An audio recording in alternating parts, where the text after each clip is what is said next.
Yeah, that's an interesting point. I can think back to some of the people that I've worked with in the past who would be perceived as being the most sort of outwardly successful, most in-demand people on property. And they're the ones that are always busy.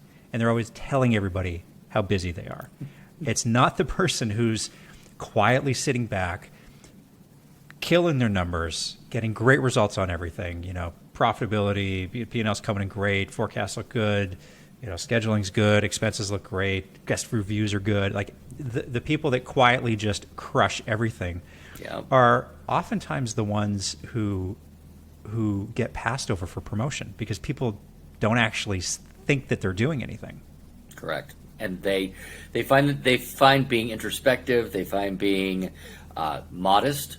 They were raised the way that most of us were raised, which was be modest, be respectful, and you'll be recognized for your efforts. Mm-hmm. But you're not going to be. There's too many other things that are going on from a senior management ownership level to where if you're a restaurant manager and you're doing your job, they are very possibly thinking about many other things because they think, oh, you've got this handled, you're good.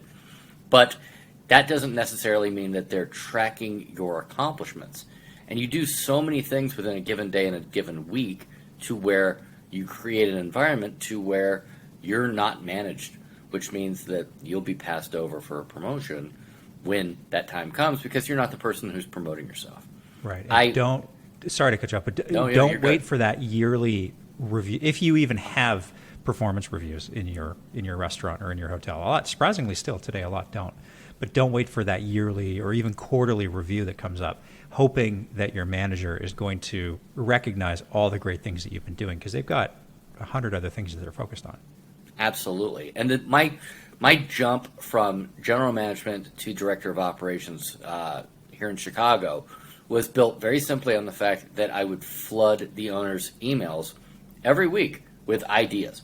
Some of them were great. Some of them were terrible. Bingo night in the steakhouse, probably not good. But, overall, some pretty solid ideas. And whether or not that they all came to fruition was secondary.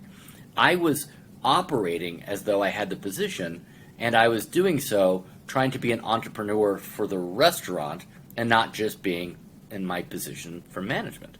Right. And when I was given the title, the owner said, it's just because you just killed me with emails.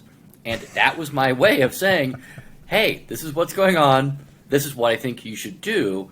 Look at me, look at me, look at me. Mm-hmm. And when the big position came up, I got it. And you get you have to do that. Yeah, you have to. And you get the added benefit of probably being the project manager and person who implements the idea from start to finish if you're the one that comes up with it in the first place. So you get the benefit of learning a whole other set of skills, including if you're not in a supervisory role, like managing and supervising people. And as you know, the higher up that ladder you go, the less support you have and the less oversight that it's just based on measurables and profitability. Mm-hmm. And if you know that you're already focusing on that from a restaurant management standpoint, then your development is set by the time you make it up to a senior position.